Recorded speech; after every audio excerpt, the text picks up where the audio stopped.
Having me. Okay, I think we're ready to rock and roll. Hi, y'all. Katie Parker, alcoholic. Had the gift of sobriety since October the 28th of 1984. I cannot believe I am 39 years sober. I think I make sobriety look pretty good personally, but you know, it was interesting when Elizabeth called me. I can't remember if she and I were having this conversation, but at some point it came around to, would you like to tell your story? And I'm just not really interested in telling my story right now. Some of you may know it, some may not. Lost Charlie in May, and my story doesn't have a happy ending yet. One of these days it will, but not yet. So replaying it doesn't help me. It might help somebody else, but I'm too self-centered to do that. So she let me have the privilege of telling it. I said, I'll be happy to talk on steps. I'll talk on steps all day long. It's in my wheelhouse. It's one of my favorite things in the world to do. So I'm going to do a 1, 2, and 3, and we're going to hopefully nail it down in 45 minutes. I like to quote a lot out of the book. So if you got your big book by you, please pull it out, and you may want to take some notes quick, and then it'll be recorded. So you'll have the opportunity to have that. Dr. Bob made a statement that I think is so profound. I think in the rooms of Alcoholics Anonymous, a lot gets misunderstood. I don't think it's intended to ever be misunderstood. It just gets misunderstood because of the way our program is designed. It's got so many loose ends, which I think is personally wonderful. So you can go to a meeting that floats your boat. You can not go to a meeting that doesn't float your boat. I mean, you can do all kinds of things in Alcoholics Anonymous, but Dr. Bob put it the best. He says the directions are clear cut. That's very, very important. The directions are clear cut, but everybody has a different experience. So sometimes in AA, I think we have to find somebody who's had my experience so they can help me. And that's not what the book is designed. The book's designed as a textbook so that I can help everybody through everything without having had that experience. But my experience is a really important tool because it's what connects us. It's what keeps us bound together. It also talks about purpose. There's two different purposes in our book. On page 77, it says our real purpose is to fit ourselves to be of maximum service to God and the people about us. Now, the word fit means to adapt. So my real purpose is to try to adapt. When I have the root of my problems is selfishness and self-centeredness, that can be rather difficult to adapt. So I don't ever want to fool anybody that I'm walking through this world just kicking my heels up and clicking them and life is great. Up here, it's quite a challenge sometimes. Some days are better than others, but that's really what I have to remember is I suffer from an illness that's trying to convince me that there's something wrong. And some days it works. Some days it actually does convince me. And then the other purpose is our primary purpose is to carry the message to the other alcoholics who still suffer. So those two purposes are very different in their point. The first step, Charlie was so much better in the first step. I left off one purpose. And then the third purpose is to show other alcoholics precisely how we have recovered is the main purpose of this book. So remember, we're trying to get ourselves to where we're seeing what's in the book. What are they trying to teach me in this book? And let me tell you, the big book goes deeper and deeper and deeper the more you get involved, but it is a textbook, so it does need to be taught. It's taught to you. Back in the day, they were handing it out and people were learning from it. That's not my forte because I cheated all the way through school. So you hand me a book and I got nothing. I mean, you're going to have to show me what we're talking about. But the first step was really my husband's cup of tea, but I sat through enough of them and done enough 12-step calls to understand, so I'll do the best I can. Lots of times in my sobriety, I took a lot of the steps off the wall. One time I heard an old timer say, if you take the steps off the wall, you'll get off the wall recovery. And that couldn't have been more accurate because, once again, I cheated through school. I don't really want to read the book. I don't want to study the book. It wasn't my cup of tea. And that went on till I was 17 years sober. And I did a whole lot of other things, codependency, group therapy. I mean, we were doing all kinds of stuff in the 80s. What color is your parachute? And, Course in Miracles and anything but the steps. And So it says, the first step says, we admitted we were powerless over alcohol and that our lives had become unmanageable. Now, where I misunderstood that, and I misunderstood a lot, I misunderstood that when I drank is when my life was unmanageable. But you take away the booze and I'm good. Because I mean, when you take poison out of your body, sometimes you physically feel better. You sleep better, you get up, but that restless, irritable, and discontent starts to creep in.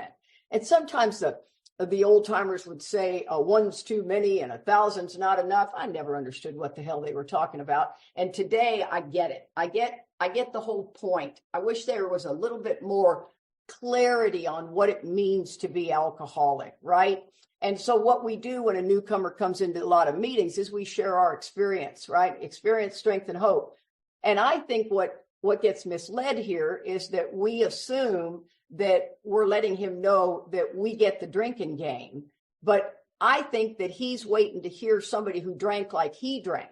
And that guy that comes into the room, as we heard from all the newcomers, that's not how this deal works. I need to be armed with the facts about what it means to be alcoholic so I can help you understand, because time is of the essence with the new guy.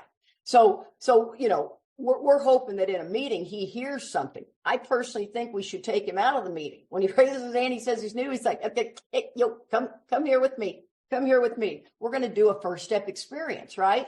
And to me, I need to explain what it means to be alcoholic, right? I got two problems with alcohol, and this is all my husband. One when I drink it, and one when I don't. Other than that, I got no problem with alcohol. And to somebody who doesn't understand what it means to be alcoholic, that doesn't even make sense. So I'll break it down the best I can. The first problem with alcohol is when I drink it, right? I trigger, as the doctor's opinion says, the phenomenon of craving. So that phenomenon of craving, if you explain this to the non-alcoholic, they are very intrigued at what we're talking about. Say we're talking about their kid might be alcoholic.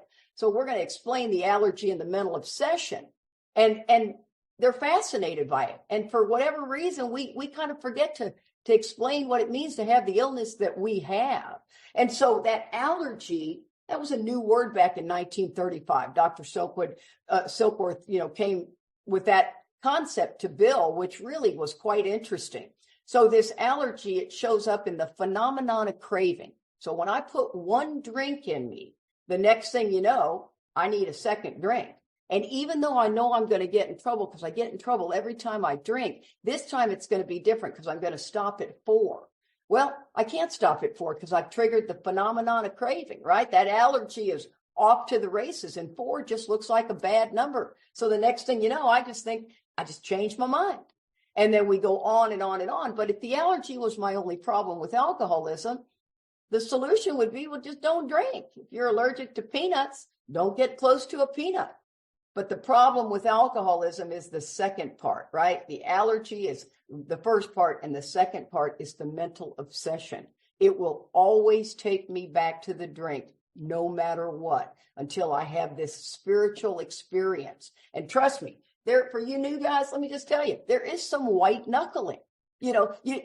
Most people don't have that immediate spiritual experience. So there's some flipping white knuckling that goes on. And I always like to say to the new guy, if you're having a bad day, put the baby to bed. Just go to bed. Tomorrow's a new day. Let's start getting into the steps. Let's get you some freedom from this. These steps were designed to be worked quickly. If you disagree with that, put my name in column 1 and the problem in column 2, because I don't have the problem. I've been around long enough to see that the new guy does not have 90 days to just be going to meetings. He's got to get through this work quickly. There's nothing in the book that says, kick back, take it easy, rest a little bit, right?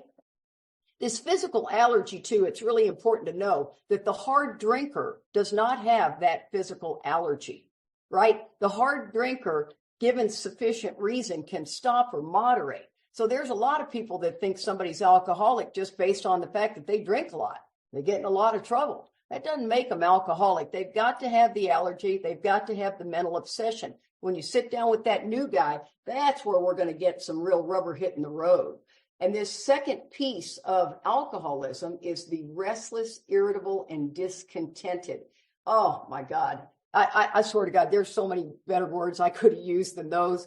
Those look bad. They look like the dog who's walking in a circle trying to lay down. I mean, I'm talking crazy up here. Crazy, crazy, crazy. And that happens when I'm stone cold sober. And I get in that vicious cycle where I stop long enough until I got a drink. And then I start drinking until I got to stop or get stopped. And that vicious cycle goes on and on and on.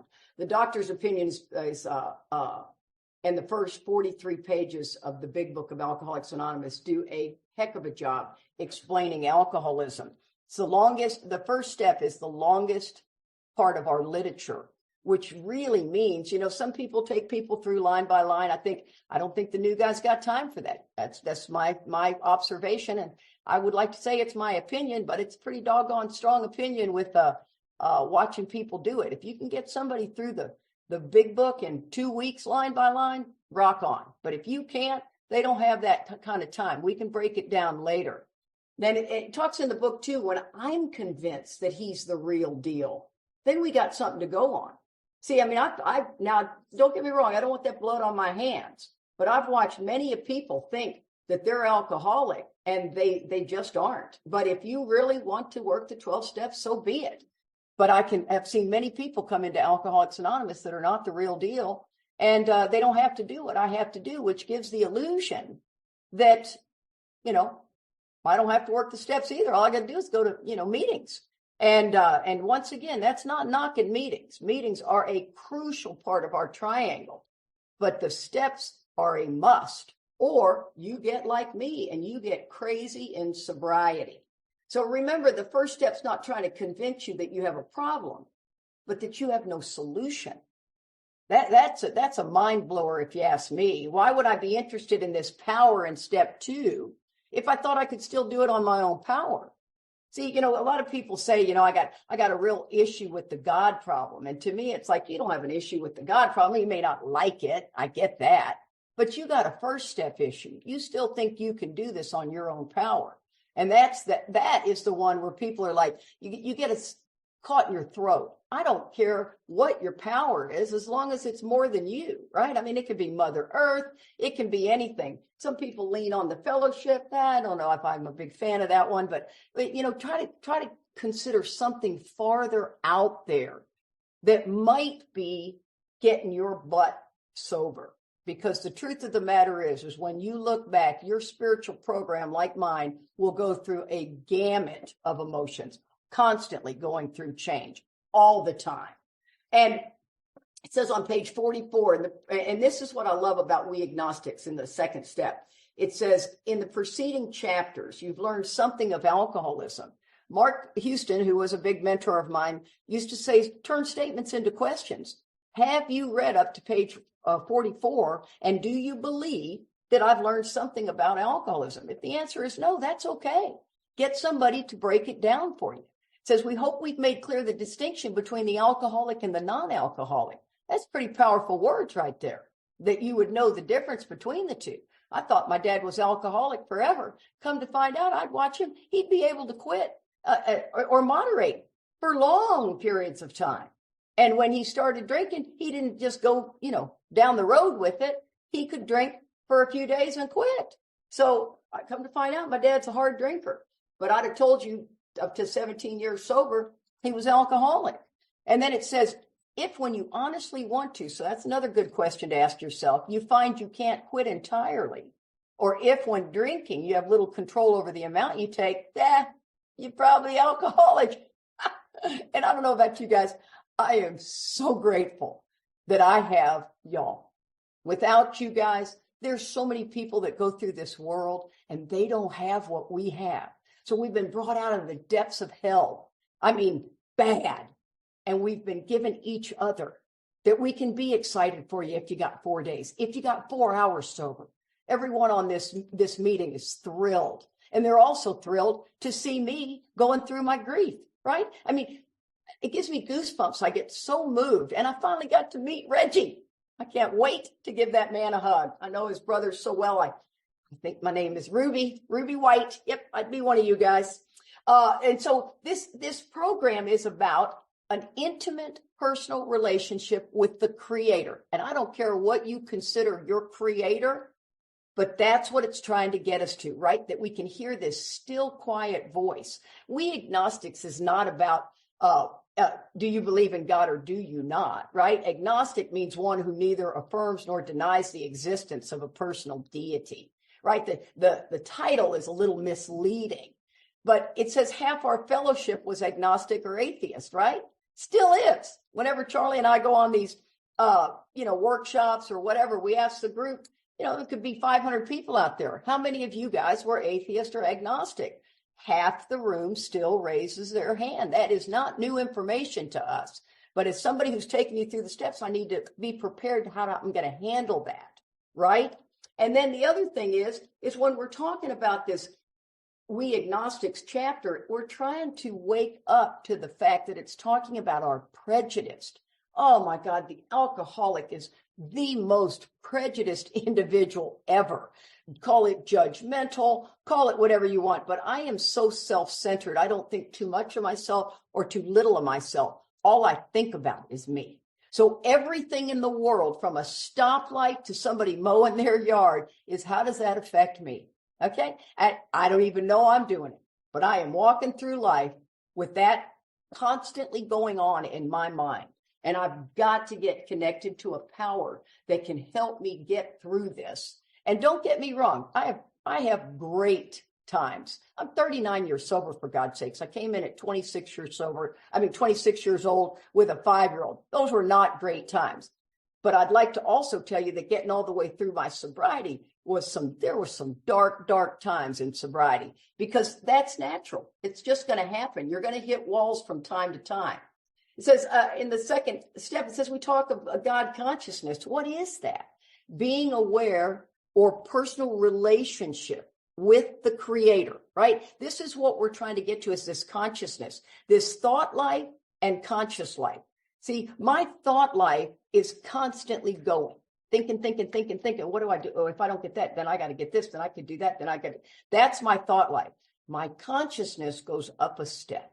And I'm actually calmed down enough to hear the voice of the Creator. That's what I like to call. I call mine God. If that bothers you, that's all right. One day you'll probably see it my way.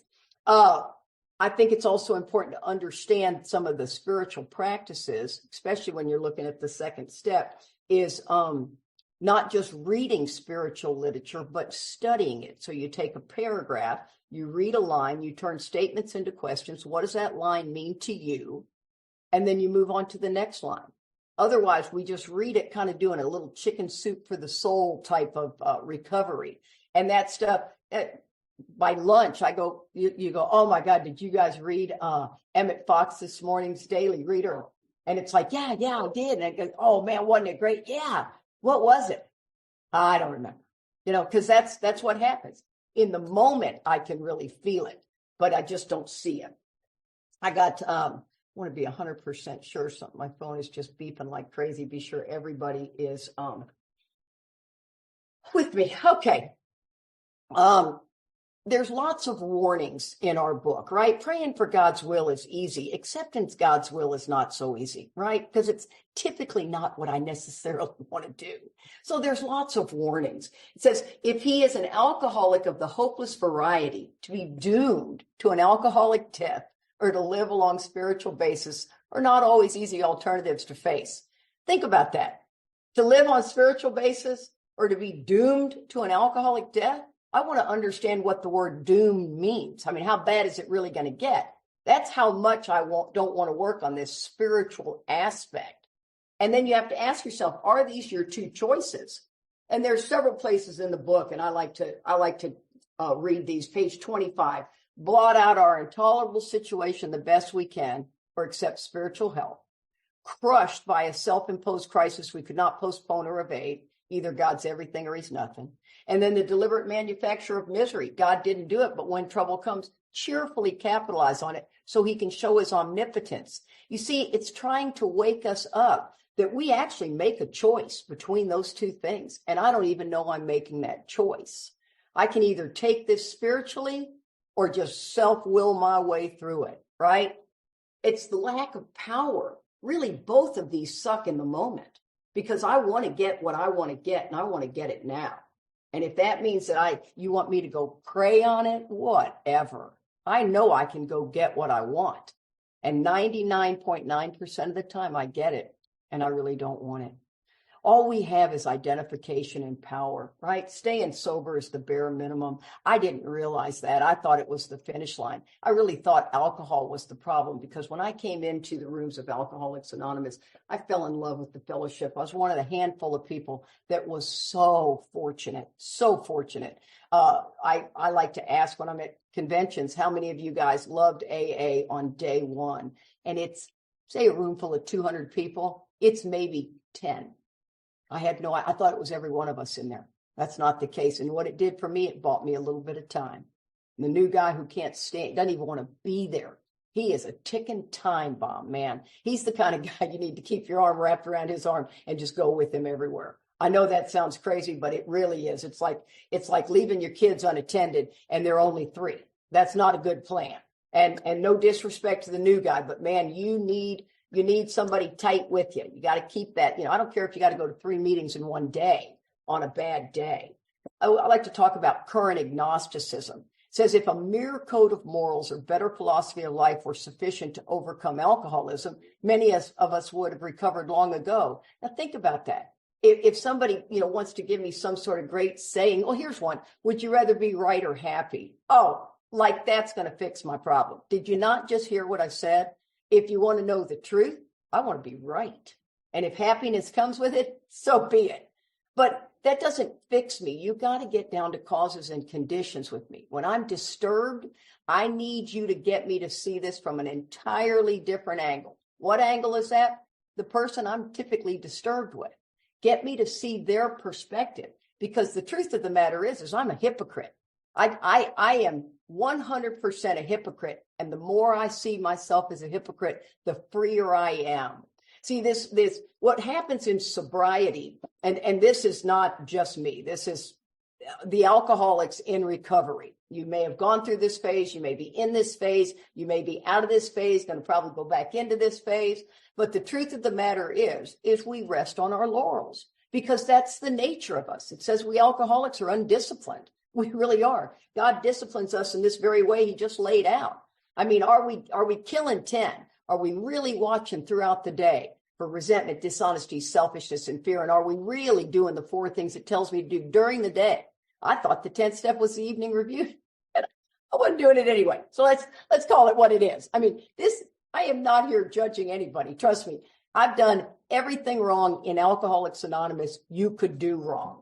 And I always like to say, so if we're not working our AA program, and I don't mean just helping others, I mean actively watching through my day, then in the 11th step evening review, checking my work, how'd I do? Not good is an okay answer.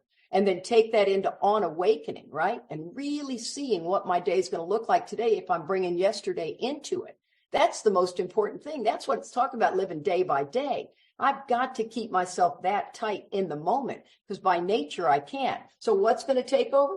Money, sex, food, exercise. Oh my God, we have anything that can be slightly addictive, we're on it. When we're not working our AA program, we're on it. I always like to say I had a program that I called Chicken Soup for the Soul, right? I could steal in sobriety. Yes, I could. And I could justify it. You can do infidelity. Boy, the book is cautious there. Infidelity. That's the one area it says you will drink behind it. I just thought I'd take a sip of that coffee, make you think on that one for a minute. But that is a dangerous place to go. You can't be spiritually fit and unfaithful. They just don't go hand in glove. No, not at all. Right? The book implies trouble. It gives me many warnings, right? Page 45 says lack of power. That was our dilemma. We had to find a power by which we could live, and that power had to be a greater than ourselves. Obviously, but where and how are we to find it? Well, that's exactly what this book's main object is to do, to enable you to find a power greater than yourself, which will solve your problem. Wow. And then my book sat on the shelf for a good 15 years, right? And I love that it says, it talks about prejudice like 6 times in We Agnostics. It's just profound. But here's something that's interesting. The 3rd step says, I'm almost always in collision with somebody or something, even though my motives are good. And the 10th step says, we've ceased fighting anyone or anything or anyone. So in those, I used to know the number. It's been a while since I've been out on the road, 25 pages. It got us from no freedom to freedom. And we will do anything to avoid that work. Anything. All of us will. Until we are in so much pain, we are forced to have to do what the steps are asking us. I misunderstood the 3rd step completely, right? Completely. I thought it was all about, are you alcoholic? Explaining what it means to be alcoholic. How do you feel about this God thing? Let's just move you right into the 3rd step. Let's get on your knees and do the 3rd step prayer. Because once again, remember, I was taking the steps off the wall and decided to turn my will and my life over to the care of God as I understood it, right? But well, there it is. Okay, let's move on. Never, ever did I understand what that 3rd step was about. Today, I call it the 2nd surrender. I think it's easier to get an alcoholic to stop drinking than it is to get one of us to quit playing God. See, remember, alcohol was the solution, not the problem. Alcohol is the only thing that treated the pain of living a life based on self-will. I had no idea. I thought alcohol was the problem. And let me tell you, I am not the only one in the rooms of Alcoholics Anonymous who thinks that. Take away the booze, I got it from here. Well, yeah, physically I'm doing well. This thing's starting to go nuts, pretty nuts on me. And people call it a pink cloud, call it whatever you want to call it. Thank God there is a pink cloud. Okay, so you fell off. Well, that was a grace period that we hope you work the steps so that when you step off of it, because you will, you're going to find yourself in deep mud. And that mud can be like quicksand, right? It says the root of my problem is selfishness and self-centeredness. Now, let me tell you something. This paragraph breaks it down so clear to me. I am driven, right? A lot of people say, I'm insane. I keep going back to the same boy over and over and over. No, you're not insane. The insanity the book's talking about is only when we pick up a drink. That's the most insane thing we could ever do. But driven is what I am the other 99.9% of the time. I'm driven by 100 forms of fear, self-delusion, self-seeking, and self-pity. Now think about all of those. That's where people, tattoo courage, acceptance. I say, tattoo this on your arm, man. That's a way better reminder. Let me just say it again. I'm driven by 100 forms of fear, self-delusion, self-seeking, and self-pity. What do? I step on the toes of my fellows and they retaliate, right? All of a sudden, man, I have stepped on your toes and you are pissed. Sometimes they hurt us seeming without provocation, but invariably we find that it's sometime in the past I made a decision based on me that later placed me in a position to be hurt. All of a sudden, your boss jumps your butt at a meeting in front of everybody. And if you go to your sponsor and you tell them that this guy just treated me poorly and she agrees, she needs to do her job and walk that dog backwards. That guy didn't just jump your butt. You have done something to set this stage. That's just the way it is, guys. I mean, I don't even know I made that decision because it was such a split-second decision that I made it. And it isn't until I do a 10th step and walk the dog backwards that I see, oh my God, I do remember making that decision. Never even considered that I'd made the decision. I just thought it was me going through life because I'm asleep a lot. I'm asleep, dreaming I'm awake. See, remember, I don't think too much of myself or too little of myself. All I think about is myself. And that happens while I'm asleep a lot. It says from page 60, it says we were at step 3, right? And then that's the many different ways that self shows up, what it's getting ready to tell us. And then on page 63, it says we were now at step 3, which is the prayer. I think that's the affirmation of the decision that we just covered so that I can begin to understand what the root of my problem is. And then it says, which is that we decide to turn our will, that's our thoughts, and our life, that's my actions, over to the care of God as I understand him. Cause and effect, cause and effect. It's these external affairs that I'm trying to manage so that I will be okay on the inside. See, life's not coming at me, it's coming from me. See, if I believe that I'm going to lose this job, I actually make it to where I lose the job. That's just the way we're set up.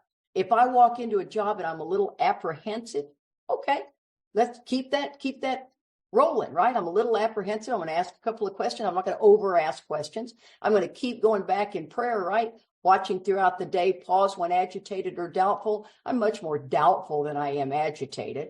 I'm doubtful. I'm showing up like I don't know what I'm doing on this job. I like to say, Father God, please guide me and direct me. I'm really smart and I'm a good learner. Show me what my next step is right here. Just a quick redirect, right? So just what do we mean by that? Just what do we do? I got to rock and roll here. It spends the next 2 pages explaining what we mean, then it switches over to what we do. So we got to get to the what we mean. Page 61, it's the first requirement. So it's asking that I have a requirement, is that we be convinced that any life run on self-will can hardly be a success. We're almost always in collision with somebody or something, even though my motive is good. What? So now I know when I'm being a jerk. Oh, trust me. I mean, that's not new information, right? I'm loud. I'm the sheriff of the world. I'm better than I've ever been now, but I can still be the sheriff of the world. I'm cleavage police, wherever that may be. And, but the truth of the matter is this requirement says that I got to be convinced that any life run on self-will can hardly be a success. I'm not. So you want me to give up my pride and my self-reliance? No, not going to do it. No, I can get way more in life. So see, at that point, I was not convinced at all. I wasn't convinced at 17 years sober, sitting in the presence of Mark Houston, Charlie fell in love with him. I, on the other hand, was like, yeah, whatever.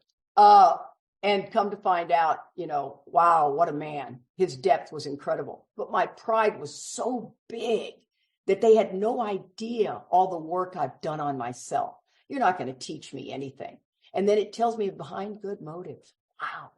So I'm just a giver, just trying to be helpful. I'm going to set up all the chairs at the meeting every day. By about a month and a half into it, nobody else is doing it. And I'm a little pissed off. Am I the only one that's doing this? See, it turns from a good motive and it just gets me pissed off. See, I don't know I have a kind motive until you don't react the way I want you to, right? Let you in traffic. You need to give me one of these for a while. Thank you very much. You're very welcome because I'm such a giver, right? Hold the door for somebody. Oh, for God's sakes, for whatever reason in this day and age, you can't even make eye contact with people. You younger generation, you need to straighten that up. You need to make some eye contact and smile at people. Nobody's saying it. I'm saying it. I am shocked what's going on, but you're not going to get a door held for you either. That's just the way it is. I'm baffled by that, but need I not get off on a tangent? Okay. So these good intentions, see, I didn't mean to hurt you. And the next thing I know is you're upset with me. I don't even realize it. I'm the actor running the whole show. I'm forever trying to arrange the lights, the ballet, the scenery, and the rest of the players in my own way. Now that's an interesting one, right? So I am the actor. I'm not the director. So I'm going to tell everybody exactly how they need to do it, what they need to do. I mean, just be a member of a home group and go to a group conscience. Oh, that's a fun one. If you've not seen a chair fly through the air at a group conscience, you haven't been to all the group conscience out there, let me tell you. Well, this delusion is that if only my arrangements would stay put, if only people would do like Katie wants, this show would be great, right? I'm more the ego turned out. If you're the ego turned in, you're the one that's sitting quietly with all this just going on in your head. I just happen to be the one who's saying it, right? But now for me to be quiet, as it's difficult for you to speak up. So don't get lost on self-centeredness. You don't want to be looking at me going, wow, she really is self-centered. No. That is the root of our problem. You don't get to miss this one. Trust me. So I just want Katie-topia, right? You take my motives and my delusions, filter it through my actions through there, and we should have utopia. And then when I screw up, I'm going to explain it to you. And it goes into telling me the toolkit of self-will. So in trying to make these arrangements so that everybody's happy with Katie today, is I have to be kind, considerate, patient, generous. If it doesn't go my way, I'm mean, egotistical, selfish, and dishonest. And I mean, it can be that fast. I got hundreds of stories, but today I'm just trying to fly through all of this. So what usually happens? The show doesn't come off very well. He begins to think life doesn't treat him right? There comes the self-pity. He decides to exert himself more. There's the driven by fear. He becomes on the next occasion still more demanding or gracious. There's that toolkit of self-will. As the case may be, still the play doesn't suit him, admitting he may be somewhat at fault. He's sure others are more to blame. That's where the term my part needs to go out the window, right? This is all my part. This is all me. We're not dividing pieces. It may seem like a simple little word. It is very deceiving if you're not careful. So what happens? He becomes angry, column 2, indignant, column 3, and self-pity, column 4. See, the book is constantly moving me towards inventory. So what's his basic trouble? Is he really not a self-seeker even when trying to be kind? Sometimes people say they're people pleasers, right? Oh, yeah. Well, let's just line up all the people you've pleased here, right? What we are is approval suckers. We cloak everything because the illness is delusional. And if it can convince you you're this, then you stop looking at your depth of self-centeredness, right? Not stingy and conceited, self-consumed. And then it says, is he not a victim, which means tricked or duped, of the delusion that he can wrest satisfaction and happiness out of this world if he only manages well, right? This delusion that he can wrest means seize by force, satisfaction being right, and happiness out of this world. Now, I like the best word in there that I like is delusion. It's an impression that is firmly maintained despite being contradicted by what is accepted as reality. Typically a symptom of a mental disorder. Other than that, rock on, right? And I told you, would you rather be right or happy? I'll kill both of us. That's just the way that deal's going to play out. It's not going to work out well, right? Is it not evident to all the rest of the players that these are the things he wants? And don't his actions make each of them wish to snatch and retaliate everything they can out of the show? Is he not, even in his best moments, a producer of confusion rather than harmony? Now, if you've never heard this in the third step, nor had I, 17 years sober, I thought the third step was all about turning my will and my life over to the care of God as I understood him. Oh my God, missed all of this. So can you imagine the wreckage I had in 17 years with this personality? I was like the Ray Donovan of the world, right? Anybody in my company didn't like somebody, they just call Katie in the office because you can't really tell HR. And you go, Katie, can you go take that person out? I'm like, I'm on it, sir. Yeah, absolutely. Will do. No consideration for that other individual. I just take you out. That's what we did.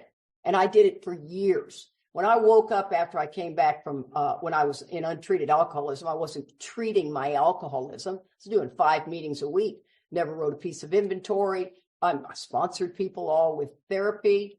And it took me 4 years to come out of untreated alcoholism. Why? The level of pride I carry around, it's not going to just fall off like that.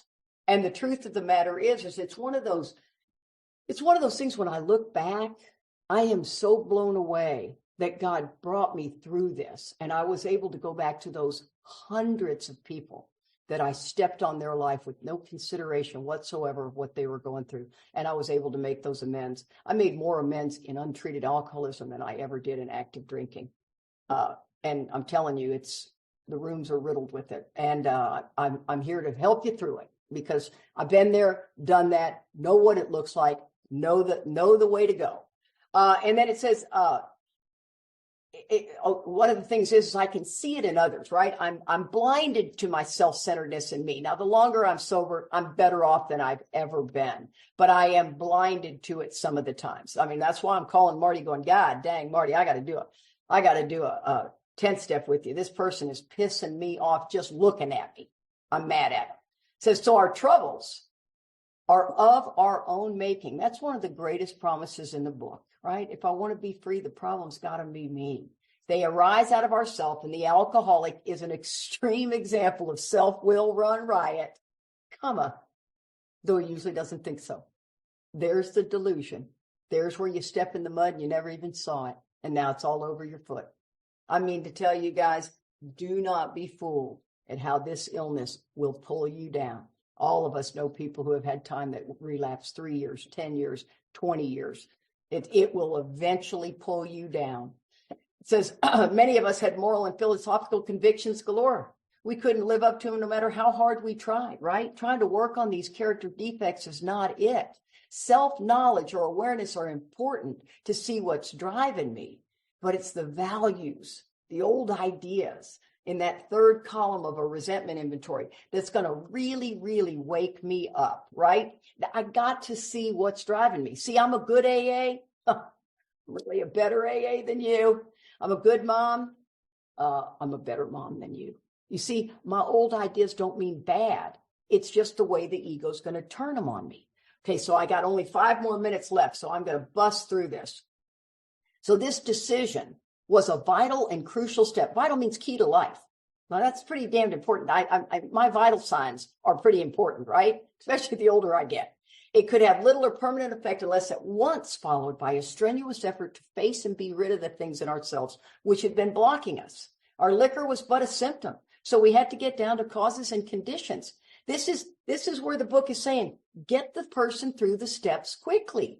There is no slacking on this deal, and don't ever give a sponsee, tell them to write an inventory and not give them a date they need to have it completed by, because that could take forever. So when we go back to the part of, I believe it's on page 60 something, 62, it's that's the end of what do we mean. Now, what do we do? I love the steps. They tell you how, when, and why to take them. First of all, we have to quit playing God. Why? It didn't work. I mean, I got to know everything, right? I got to get this all the way through. We had to have God's help. Next, we decided, now here's that decision. The prayer is the reiteration of the decision. God was going to be our director, right? Remember, I am an actor. I am not the director. He's the principal. We're his agents. That means to be empowered to act on his behalf. Bob Vazan doesn't ever like me to say that line. He goes, I don't like that. I don't like that. I go, well, the truth of the matter is I can help when no one else can. That's the other gift we've been given in sobriety. I can help a drunk when nobody else can. He's the father. We're his children. Most good ideas are simple, and this concept was the keystone of the new and triumphant arch, which we should pass to freedom. Bill was all big about masonry stuff, and a keystone is that top one that makes the arch, right? And then we go into, just being sure that we have the identification, the power. I want to be sure I leave a little bit of time for questions and answers or just comments of what you got. And one of my favorite things to look at is, and this is beautiful. I always like to say in your 20s, you're bulletproof. In your 30s, you're trying to find out who you are. Are you going to have kids? Are you going to get married? What job are you going to do? You start kind of narrowing it down. In your 40s, you look back at that decade to see how it's going. You got a little bit of cockiness. And trust me, if I could take any decade, I'd go back to my 40s. I love the skin and the hair in my 40s. And, and the muscle. And then your 50s, you're clearly on the back nine. Charlie used to say, you're just hoping you're not, putting on the 18th hole. And then in your 60s, oh my God, at half the stuff in life, you're like, whatever. I just, I'm going to be 66 this month. And I'm in this spot where it's like, whatever, take it or leave it. But it took me 66 years to get here. So let's not lose sight of that. So spiritual growth comes like maturity. So at 3 years sober, at 10 years sober, what worked at 3 years sober will no longer work. You have to keep maturing spiritually. And that's not a different practice. That's taking 10 and 11 deeper. I don't care what spiritual teacher you're using. You have to go deeper into your old ideas and these causes and conditions. I love what Bill said. It says, my friend promised when these things were done, I would enter upon a new relationship with my creator, that I would have the elements of a way of living, which would answer. 2 minutes, Katie. Thank you. I got it. Yeah, I got it. Thank you. I've got a timer too. I would have the elements of a way of living, which would answer all my problems. Belief in a power greater than myself, plus enough willingness, honesty, and humility to establish and maintain the new order of things were the essential requirements that answer all my problems, guys. We don't need 9 12-step programs. We just need our AA program. We've been gifted alcoholism. Simple but not easy. A price had to be paid. It meant the destruction of self-centeredness. I must turn in all things to the Father of light who presides over me. See, I'm there. The new guy's the blood. the guy with times the oxygen. The blood cannot live without the oxygen. If you've been around for a while and you're not feeling it, there is a whole nother level. So if you're not in the book, please get in the book. It's been an honor and a privilege. Thank you for having me.